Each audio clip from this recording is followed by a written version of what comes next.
I've been coming to Ireland forever as well, doing business, what I would call Mindstore for business, primarily. Did some public courses, but mostly business, where people would, from all sorts of businesses across the Irish economy, would come into rooms with me, maybe up to 500 of them, and I would teach them a 2-day process of how to manifest futures, to understand the power of the mind, and that's why my brand is Mindstore. It's people, a lot of people don't really understand the power of their thoughts, and entrepreneurs thrive when they begin to understand the importance of it. So I'm not surprised that somewhere in Ireland, in fact, I got a call not that long ago to come at the end of the year for a big entrepreneurial event, business event in Galway. And apparently, I used to go there all the time to teach business courses, and apparently people still remember me, want me to come back and encourage them. So, yeah, the whole idea of this is that the thoughts that anybody has at any given moment, they're really powerful. They either reinforce your own personal belief systems, or they encourage you to grow, to pick yourself up when things are challenging, to find solutions and motivate yourself, or they destroy your drive. And the challenge is that most people have no real awareness of this, and they don't, more importantly, have ways of managing their thoughts. So that's what I'm about. And I've been doing it for nearly 35 years now. All over the world, I may add. I've been very fortunate. And so if I go back 35 years, we're probably similar age. That wasn't the sort of language. People didn't talk about the mind that much going back in those days. And we didn't have YouTube and Instagram and all these places that we can so readily, if we want to explore these things, we can find it. We didn't have that. So what was your background, and how did you stumble across this? What led you to the realization that there was something going on in here that you needed to tap into? Look, it's quite a long story with a series of powerful coincidences, and that's also a thing that's important for people to realise. If you attract coincidence, well, why are you attracting them? And very often behind them is they're just, to use a word you've used, I didn't use it so much, but you're manifesting by attracting people, places, opportunities according to the way you're thinking. But anyway, I get into this work because over the course, I used to be a social worker in the East End of Glasgow, working with young people at risk. And over the course of a fortnight, 3 people who had a big impact on my life literally dropped down dead. One from a heart attack, one from a stroke, one from a tumour in his brain he didn't know he had, that did something in his brain, and that was him. And when it happened, I was like, really shocked. It was like, how can these people die? They were amazing people. And had a huge impact on my life.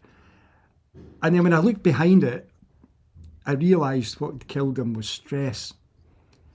But nobody talked about stress back then, certainly not in the hard city of Glasgow. Stress hadn't really got an airing yet in this sort of zeitgeist, but I realised it was stress. And then, cut a long story short, I had realised that one of them, who was the Assistant Director of Education, the biggest education authority in the whole of Europe at the time, who was an amazing boss, he dropped down from a heart attack. And I realised that I actually wanted to be him. And another guy who was one of Her Majesty's then inspectors for education, who would come about and do research on my work on the streets, he was the guy that had the brain thing, that in terms of the cancer. He didn't even know he had it. And again, I wanted to be him. And then I realised the way I lived my life, if I became either of them, it would kill me too. Yeah. Because I had no understanding of managing stress. So, cut a long story short, I decided to get out. I kept the job going for a while, and then I got into entrepreneurship. I'd been running skiing trips, raising money for charities. There used to be a lot of snow in Scotland, there isn't so much now. And I could rely on that every weekend over the winter, and I raised a lot of money. So I thought I could run it as a business. cut a long story short, got to the middle of the season. I'm working about 40 hours a week in my job, and I'm doing about 40 hours a week in this embryonic business. It's now growing into travel into Europe, and I collapse in the hairdressers.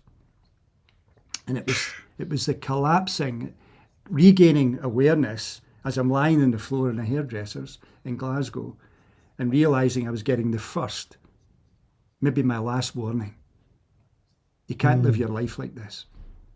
And unfortunately, for too many people running businesses, entrepreneurs and CEOs and the rest of them, some of them actually have the arrogance to think they're running the show, but they're not. Yeah. There's a bigger thing going on, and if they don't understand that, they ultimately will pay a price. I've worked with a lot of great entrepreneurs globally, and one of the realizations that I found out very early on was that often entrepreneurs and often CEOs who work their butts off get to a point in their life when actually they want to, as it were, glean the fruits of their labours. But they're divorced, their kids don't like them, they're seriously ill now, they've got cancer, they've had a heart attack. Their life is not the way that it's supposed to be if you're successful. And so I fell into this by accident. What happened was I literally came out the hairdressers in Hope Street, Glasgow. People might know the geography. Round into St Vincent Street. Went to the oldest bookstore in Scotland at the time. Asked the lady at the front, "Have you any books on stress?" And she just looked at me. "Why would we have that?" I said, "It didn't exist."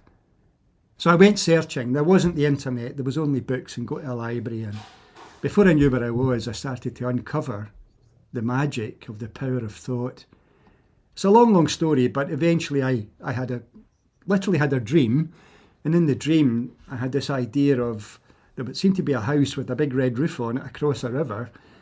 And then when I came out of the dream and started to wonder about it, I realised actually that river was my corpus callosum, the fibrous part of your brain that allows your left and right brain to cross-fertilise ideas. And I realised that actually if I could figure out how to get onto that, and they then called it the right bank of the river, if I could get into my consciousness where my right brain, not my left brain's running the show, I could fundamentally become a genius. Because all the research up until that moment, that two scientists got a Nobel Prize for understanding the power of the left and right brain back in 1981, and that was only a few years afterwards I'm discovering all of this, is they understood that geniuses from historical perspectives always use both brains, where the rest of us, because of our education systems, are only using primarily the left brain, the logic, the reasoning, analysis.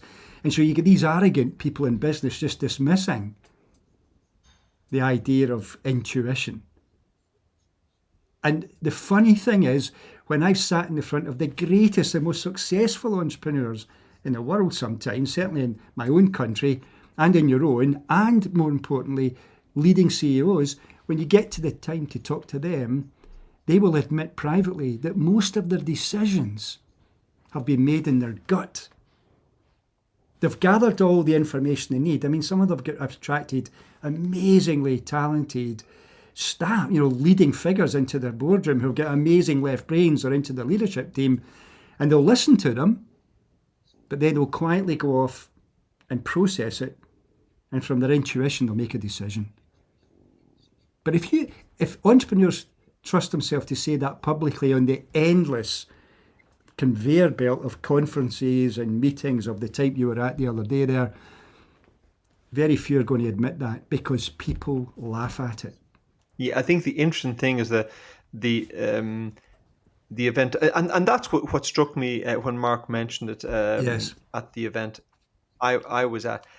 Not because I'm surprised by someone's talking about manifestation, but more in that environment, it's very unusual. Yeah. And two things I suppose that are not often spoken about is See, I don't love the word manifestation, and the No. reason I don't love it for this is because when people talk about manifestation, that it can be like on YouTube or something, the perfect manifestation formula, suggesting that you can sit in your chair and dream up something and it will turn up. Now, when I'm in an entrepreneurs conference, there's a lot of very successful people there, and whether they use words like manifestation or not, all of them have worked very hard to get where they were. So they didn't sit at home on their couch, hoping to manifest a multi-million euro exit.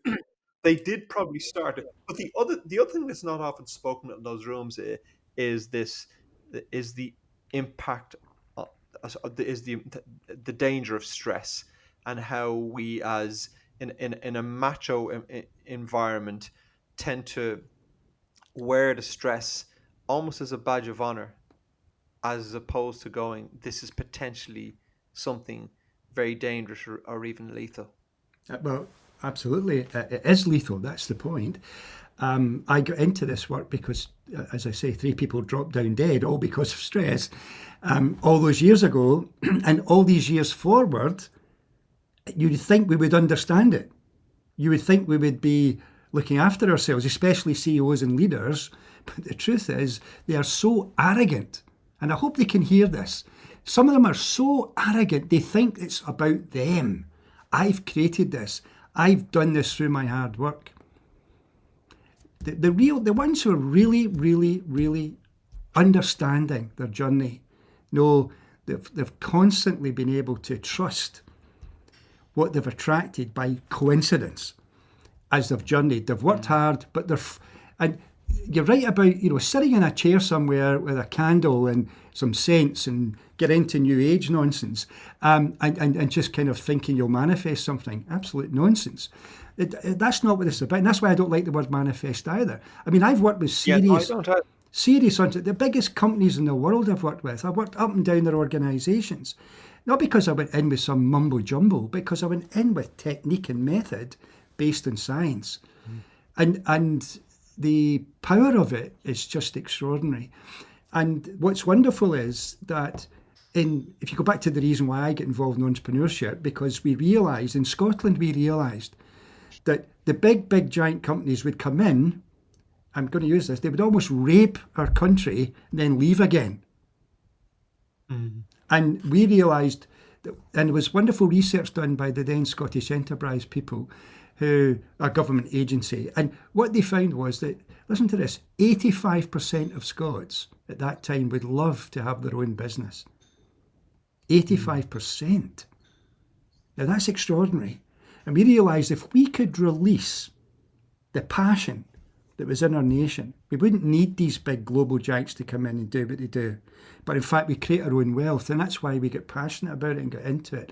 And what I've always been passionate about is, if you sit with some young person who maybe has an idea and you ask them to talk about it, and then you say, well, what are you doing about it? And you begin to realise that in their brain, I'm going to say this, the right side of the brain, scientific fact, has come up with the idea through, listen to this, a simple thing called imagination.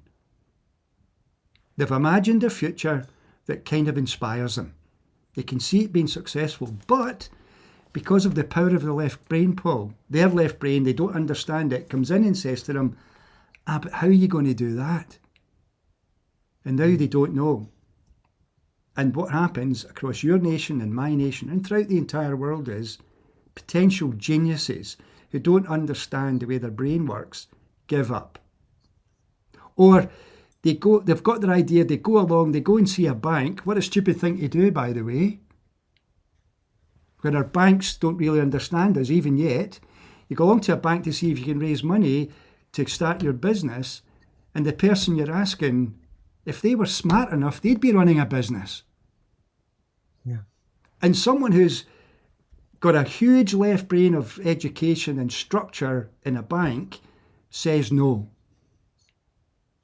And again, the person who's a potential going to change a country's wealth doesn't know what to do about that and gives up.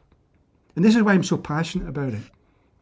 Because if you can train people to understand how their brain does work and give them tools and techniques to influence the actual interview with the bank person, but more importantly to understand you're probably talking to the wrong person in the bank. And if you get refused by the bank, then fine, go and talk to another bank or seek out the entrepreneurs across your nation who would be interested in supporting you in your business. And the great entrepreneurs aren't selfish, greedy, horrible human beings. You'll know from experience, you sit with them, they're wonderful, amazing people, more than happy to share their journey, to encourage, to inspire. And that's what I loved about what we did in Scotland. It was amazing. We just grew and grew and grew the entrepreneurs. So it's wonderful what you're doing. I totally back in what you're doing. Our nations need to get back to the basics of nurturing our own businesses.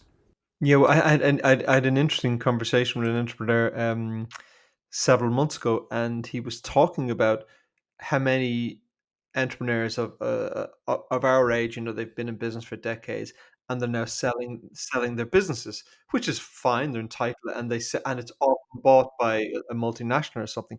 And what he's encouraging is the government to set up structures and supports and tax incentives to encourage local Irish entrepreneurs to buy those businesses and to support, or maybe to support the staff and the teams in the business to acquire those businesses, but to set up a tax incentive. So, for example, if I've sold my business, it's very advantageous for me to invest in some local business, because what he was going is that we have all these wonderful businesses that have been Irish for 30 or 40 years, and now the ownership is changing as opposed to local businesses.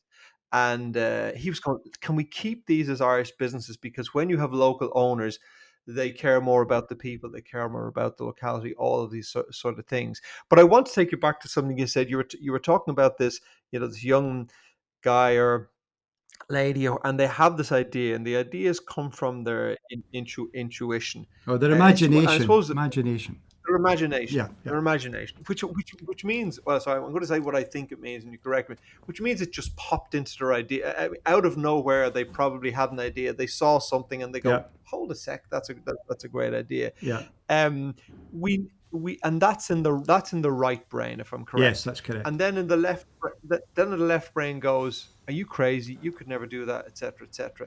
So, we need both sides of our brains. Yeah. So if you were to intervene at that point with that individual, what would you be? At that point, they have this great idea, but they're now going, "Oh, I could never do that, and I could never get the resources." How would you intervene at that point? How would you guide them now, based on the decades of experience you've had with this? How would you point them differently? Let me just go back to something you said before. Before we got to here. The challenge that your nation and my nation faces is that when that global enterprise buys up the Irish business, as you've already, if people in Ireland are realising this is important, and it's massively important, you've gone from someone with a brilliant right brain, listen to me, who's also got a left brain, or is so right brained they attract the finest left brains to help them, because you need both. Yeah. Now, the business has been sold, listen to this, to left brain people only. So they lose the vision, they don't have a vision for that business. They don't understand the dynamic, as you've rightly said, about the relationships with the people, understanding really the individual customers that the entrepreneur absolutely gets. And now that's lost. And there's endless examples of businesses bought up by the multinationals who disappear off the face of the earth. What is, going back to your question, is what your nation needs and my nation needs is still my work, as it were. There's been a lot of people copying me and all that, so I get it, and there's people doing what they can in this field. But fundamentally, from primary school on, education needs to be in both brains. We've got to stop just doing left brain stuff. And they've got to be of equal balance, so that when you get these wonderful ideas, now that doesn't have to be a business, it can be someone who's come up with a song, a piece of art, seeing himself winning the gold medal at the Olympics, whatever it is, when they need help to understand that's the start of the process. The left brain will come in, depending on how well you've been trained, and its first job is to ask, how are you going to do that? The how thing is a left brain question. But in the beginning, all the entrepreneurs I've ever worked with, and if you go back through history, the great men and women of our histories had no idea how they were going to achieve whatever was in their mind as a vision, or if you like, an imagined idea that popped into their mind. They have no idea how. But what they do know is because they've gone into the future to imagine it, and to use that word I don't like, manifesting. When they go into the future and they imagine it happening, that daydreamy type state, what begins to emerge is why they want it. The why at the beginning is more important than the how. The how always shows up if you stick with your why.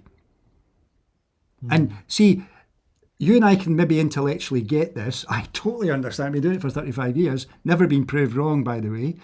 If you can encourage them to understand that process in their brain, and then you've got the likes of these extraordinary entrepreneurs who are willing to sell their businesses, but understand, surely at that stage, that they're not greedy, where they would sell out their nation to a bunch of chancers from some other part of the world who have just got big left brains and lots of power.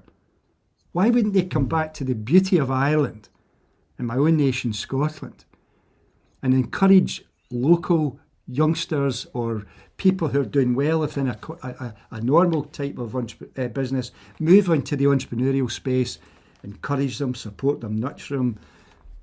Our nations would absolutely fly. We're not going to fly if we keep selling our goods to these global things that are just going to do what they want from a left brain place somewhere in a meeting room a million miles away, where they don't even understand anything about the fundamentals of the business that the original entrepreneur absolutely understands. These are huge questions, Paul. They're massive.